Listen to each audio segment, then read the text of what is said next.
বাংলা থেকে ইংরেজি। তো প্রথমে আমি যে বাক্যটা নিয়েছি সেটা হলো, মহিলাটি বিভিন্ন রোগে জর্জরিত। আমরা এই যে মাঝে মধ্যে কথা বলি বাংলাতে, যদি জর্জরিত এই কথাটা থাকে তাহলে আমাদেরকে ব্যবহার করতে হবে প্লেগড বাই। প্লেগড বাই, ওই যে প্লেগ রোগ যেটা আছে সেটা। আর তারপরে টেন্স অনুযায়ী অ্যাম, ইজ, আর, ওয়াজ, ওয়্যার থাকবে।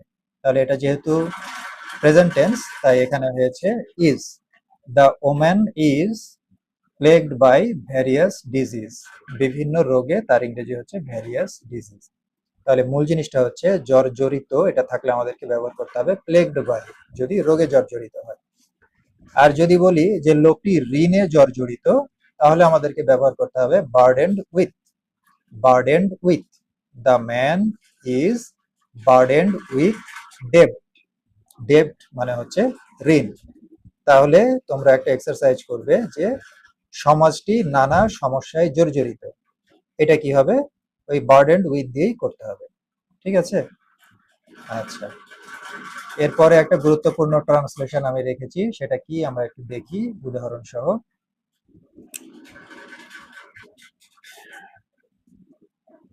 সেটা হলো, এখানে আমি বলছি যে আমরা মাঝে মধ্যে এরকম বাক্য বলি, যদি সে পারে আমিও পারবো।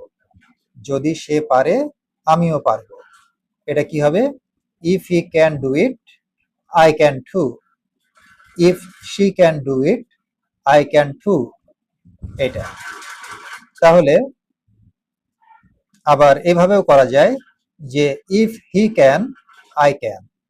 If he can, I can. আচ্ছা, আবার করা যায় যে if he can do it, so can I. If he can do it, so can I. যদি সে পারে আমিও পারবো। আচ্ছা, এরপরে উদাহরণটা কি রেখেছি একটু দেখি। এরপরে আছে যে আমাদের প্রত্যেকের কাছে চাবি আছে। এখানে শেখার বিষয়টা হলো আমাদের প্রত্যেকের। বাক্যের মধ্যে যদি থাকে যে আমাদের প্রত্যেকের, তাহলে আমাকে ব্যবহার করতে হবে each of us. Each of us has a key. মনে রাখতে হবে এই ইচ অফ আস, এই ইচটা প্রত্যেক, এক একজন করে বোঝাচ্ছে, এই কারণে সিঙ্গুলার হওয়ার কারণে হ্যাজ নিতে হয়েছে। অথবা আমরা বলতে পারি এভরি ওয়ান অফ আস, আমাদের প্রত্যেকের কাছে চাবি আছে, হ্যাজ এ কি। আমাদের প্রত্যেকের একটা করে গাড়ি আছে, each of us has a car. তাহলে আমাদের প্রত্যেকের, এটার ইংরেজি হচ্ছে ইচ অফ আস, অথবা everyone of us has a car. তাহলে উদাহরণ করবেন, আমাদের প্রত্যেকের একটা করে স্বপ্ন আছে। তাহলে আমাদের প্রত্যেকের একটা করে স্বপ্ন আছে কি হবে, এটা কমেন্টে আমাকে লিখে জানাবেন, আমি খুব খুশি হব। এর পরের উদাহরণটা কি আছে, আমরা অনেক সময় কথায় কথায় বলি এমনও তো হতে পারে সে নাইট ডিউটি করেছে, সম্ভাবনা প্রকাশ করি। এই এমনও তো হতে পারে, এটার ইংরেজি আমরা বলবো ইট could be that. It could B, it could B, এমনও তো হতে পারে he did A night shift, say night duty করেছে। নাইট ডিউটির ইংরেজি হচ্ছে নাইট শিফট। এমনও তো হতে পারে সে তার ফোন বাসায় ভুলে রেখে গেছে। এমনও তো হতে পারে it could be that she forgot, সে ভুলে রেখে গেছে, অতীত হওয়ার কারণে she forgot her phone at home, তার বাসায়।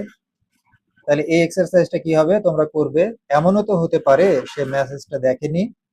এমনও তো হতে পারে, তার ইংরেজি হচ্ছে it could be that. It could be. Okay, এর পরের ট্রান্সলেশনটা কি আছে দেখি। এগুলো খুবই গুরুত্বপূর্ণ, এই জন্য আমি এগুলো বেছে বেছে নিয়েছি। আচ্ছা, যাতে ছাত্ররা নিজে নিজে প্র্যাকটিস করতে পারে। এই যে নিজে নিজে, এখানে শেখার জিনিস মূলত নিজে নিজে। যাতে, তার ইংরেজি সো দ্যাট। যাতে, তার ইংরেজি সো দ্যাট স্টুডেন্ট ক্যান, এই যে পারে আছে, বাংলা বাক্যের শেষেই থাকে পারে, তাহলে আমাদেরকে ব্যবহার করতে হয় ক্যান। স্টুডেন্টস ক্যান প্র্যাকটিস, এবং ক্যানের পরে ভার্বের কি হয়, মেন ফর্ম হয়, can practise on their own. মূলত যে জিনিসটা, যে এই যে নিজে নিজে, এইটার ইংরেজি হচ্ছে এখানে অন দেয়ার ওন। এই জিনিসটাই শেখার বিষয়। So that students can practise on their own.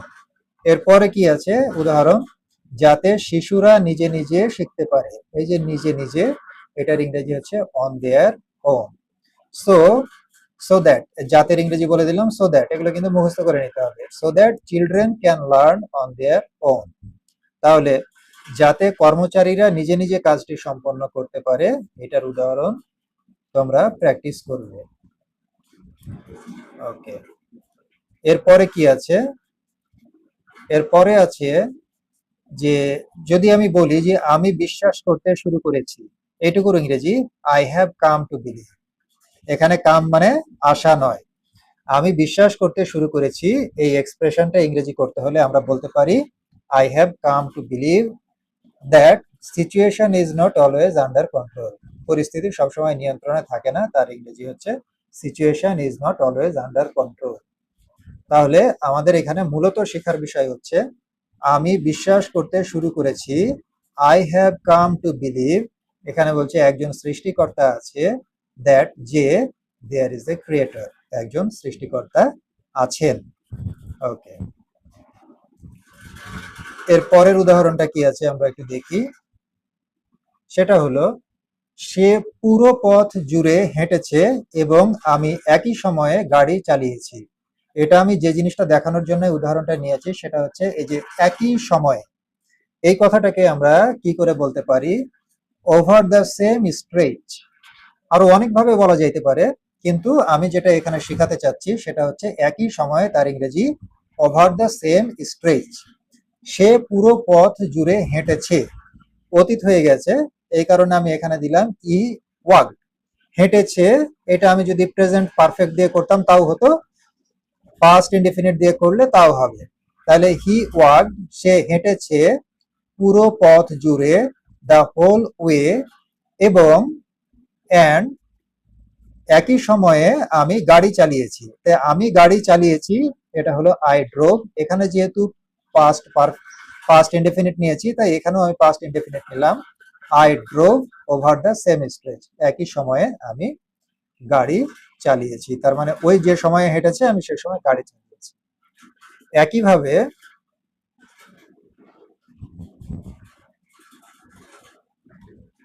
গত 5 বছরে এই কোম্পানিতে লাভ বেড়েছে যখন একই সময়ে অন্য ব্যবসাগুলো লোকসান করেছে। তাহলে একই সময়ে এখানেও ইংরেজি হচ্ছে কি ওভার দ্য সেম স্ট্রেচ। তাহলে গত 5 বছরে এই কোম্পানির লাভ বেড়েছে, তার মানে যেহেতু বলছে গত 5 বছরে, অতীত হয়ে গেছে, এই জন্য বলছে দ্য কোম্পানিজ প্রফিট, এই কোম্পানির লাভ বেড়েছে, বাড়ার ইংরেজি হচ্ছে গ্রো, সেখান থেকে হচ্ছে গ্রো, গ্রিউ, গ্রোন। আমি V2 নিয়েছি, পাস্ট ফর্ম নিয়েছি, পাস্ট ইনডেফিনিট হওয়ার কারণে। ওভার দ্য লাস্ট 5 ইয়ার্স, তাহলে গত 5 বছরে, তার ইংরেজি ওভার দ্য লাস্ট 5 ইয়ার্স। ওকে, যখন একই সময়ে অন্য ব্যবসাগুলো লোকসান করেছে, অন্য ব্যবসাগুলো হোয়াইল, এই যে যখনের ইংরেজি দিয়েছে হোয়াইল, আদার বিজনেস, অন্য ব্যবসাগুলো, আদার বিজনেস কি করেছে? লোকসান করেছে। লোকসান করার ইংরেজি দেওয়া হয়েছে lost money. Lost money, loss থেকে লস্ট, V2 ব্যবহার করা হয়েছে। লস্ট মানি ওভার দ্য সেম স্ট্রেচ, একই সময়ে অন্য কোম্পানিগুলো কি করেছে? লোকসান করেছে। ওকে, তাহলে আমি তোমাদের জন্য যেটা অনুশীলন বাক্য রেখেছি, যে গত 1 সপ্তাহে রাজীব অনেক পড়াশোনা করেছে, কিন্তু একই সময়ে তার ভাই শুধু গেম খেলেছে। আমার শেখানোর বিষয় হলো একই সময়ে তার ইংরেজিটা কি হবে, সেই অনুযায়ী এই এক্সারসাইজটা তোমরা করবে, প্র্যাকটিস করে আমাকে জানাবে। আর কোনো কিছু বুঝতে সমস্যা হলেও কমেন্ট বক্সে জানাবে। এরপরে আমি যে উদাহরণটা লিখেছি সেটা হলো, আমাদের কথায় কথায় অনেক সময় বলতে হয় 3.5 গুণ। 3.5 গুণ, এটার ইংরেজি হচ্ছে 3.5 টাইমস। এই গুণের ইংরেজি হলো টাইমস। 3.5 গুণ, 3.5 টাইমস। তাহলে এখানে উদাহরণটা আছে, বলছে এই বছর আমাদের কোম্পানির লাভ গত বছরের তুলনায় 3.5 গুণ বেড়েছে। এই যে 3.5 গুণ আছে, এটা আমাকে করতে হবে। তাহলে আগে আমরা এইটুকু করি, এই বছর, দিস ইয়ার, এই বছর, তার ইংরেজি দিস ইয়ার।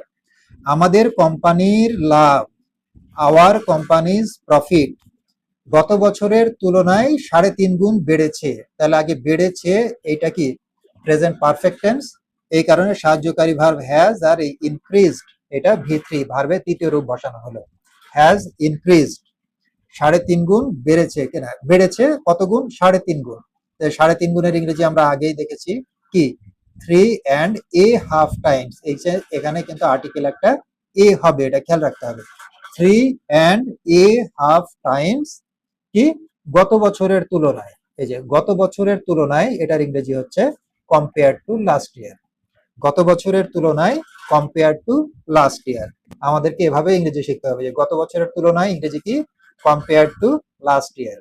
ওকে, তাহলে তারপরের উদাহরণটা আমরা দেখি কি আছে, যে নতুন সেতুটি আগের সেতুর চেয়ে 3.5 গুণ লম্বা। তো নতুন সেতুটি, এই যে দ্য নিউ ব্রিজ, নতুন সেতুটি কি সাহায্যকারী ভার্ব ইজ নিয়ে নিলাম, লম্বা 3.5 গুণ লম্বা, 3.5 টাইমস লঙ্গার। 3.5 টাইমস লঙ্গার। এখানে লং থেকে লঙ্গার কেন করা হলো? কারণ দুইটা তুলনা করছে, দুইটা জিনিসের তুলনা করা হলে লং থেকে লঙ্গার করা হয়, কম্পারেটিভ করা হয়। লঙ্গার তারপরে কি দেন দ্য প্রিভিয়াস ওয়ান, অর্থাৎ আগেরটার চেয়ে। এই যে আগের সেতুটি তার ইংরেজি হচ্ছে দ্য প্রিভিয়াস ওয়ান। এখানে যেহেতু একবার ব্রিজ ব্যবহার করেছি তাই এখানে আলাদা করে আর ব্রিজ ব্যবহার করার দরকার নাই, এখানে শুধু প্রিভিয়াস ওয়ান লিখলেই আমার হয়ে গেল। তাহলে the new bridge is 3.5 times longer than the previous one. ওকে, এখন আমরা দেখি তারপরে কি আছে। তারপরে আমাদেরকে মাঝে মধ্যে কি করতে হয়, সোয়া 2 পিস। সোয়া 2 পিস আমাদেরকে ব্যবহার করতে হয়, তাই না? কথায় কথায় অনেক সময় সোয়া 2 পিস এর ইংরেজি হচ্ছে 2 and a quarter। 2 and a quarter। তাহলে একটা উদাহরণ নেওয়া হয়েছে, টেবিলের উপর মাত্র সোয়া 2 পিস কেক অবশিষ্ট আছে। সোয়া 2 পিস কেক অবশিষ্ট আছে, তাহলে এই যে সোয়া 2 পিস কেক, এটা হচ্ছে আমার সাবজেক্ট। তো কোথাও কোনো কিছু আছে এরকম করতে হইলে আবার আমাদেরকে কি দেয়ার আর দিয়েও আমরা বাক্য তৈরি করতে পারি। কোনো জায়গাতে কোনো কিছু আছে এরকম বুঝাইলে পারে আমাদেরকে দেয়ার আর দিয়ে করতে হয়। দেয়ার আর এর অর্থ হচ্ছে আছে। only 2.25 pieces, only 2.25 pieces of cake। তাইলে সোয়া 2 পিস কেক এটার ইংরেজি only 2.25 pieces of cake। এই যে অবশিষ্ট আছে, অবশিষ্ট থাকার ইংরেজি হচ্ছে left, আর এই যে টেবিলের উপর এটার ইংরেজি হচ্ছে on the table, on the table।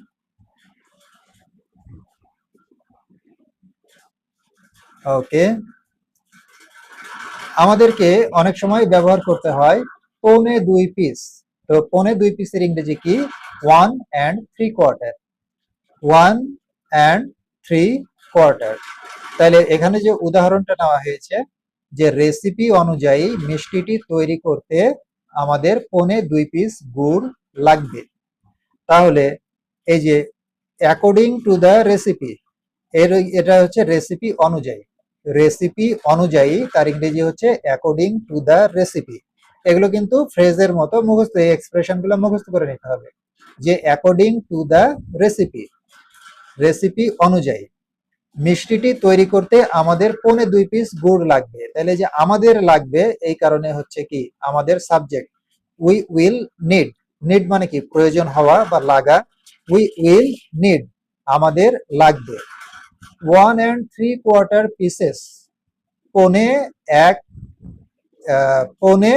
2 piece, পৌনে 2 পিস 1.75 pieces, পৌনে 2 পিস কি লাগবে অফ জাগারি। জাগারি মানে হচ্ছে গুড়। তাহলে 1.75 pieces অফ জাগারি, অর্থাৎ পৌনে 2 পিস গুড় to make the sweet, to make the sweet মিষ্টি তৈরি করতে। আচ্ছা, এরপরের আমাদের উদাহরণটা কি আছে, যে আমি গতকাল রাতে পৌনে 2 পিস রুটি খেয়েছিলাম কারণ আমার খুব একটা খিদে ছিল না। খুব একটা খিদে না থাকার কারণে সে পৌনে 2 পিস রুটি খেয়েছে এবং এটা কম মনে করছে। তাহলে এই যে কে খেয়েছিল, আমি খেয়েছিলাম। গতকাল রাতে 1:45 পিস রুটি খেয়েছিলাম, কারণ আমার খুব একটা খিদে ছিল না। তা আমি খেয়েছিলাম, যদি আমি কথাটা এখানে উল্লেখ নাই কিন্তু এটা উজ্জ্ব আছে। আই এট, আমি খেয়েছিলাম। I ate 1:45 piece 1 3/4 pieces of flat bread. রুটির ইংরেজি দেওয়া হয়েছে ফ্ল্যাট ব্রেড। লাস্ট নাইট, গত রাতে। Because I was not very hungry, আমার খুব একটা খিদে ছিল না, তার ইংরেজি I was not very hungry. Okay, আচ্ছা, এরপরে কি বাক্য নিয়েছি একটু দেখি। সেটা হলো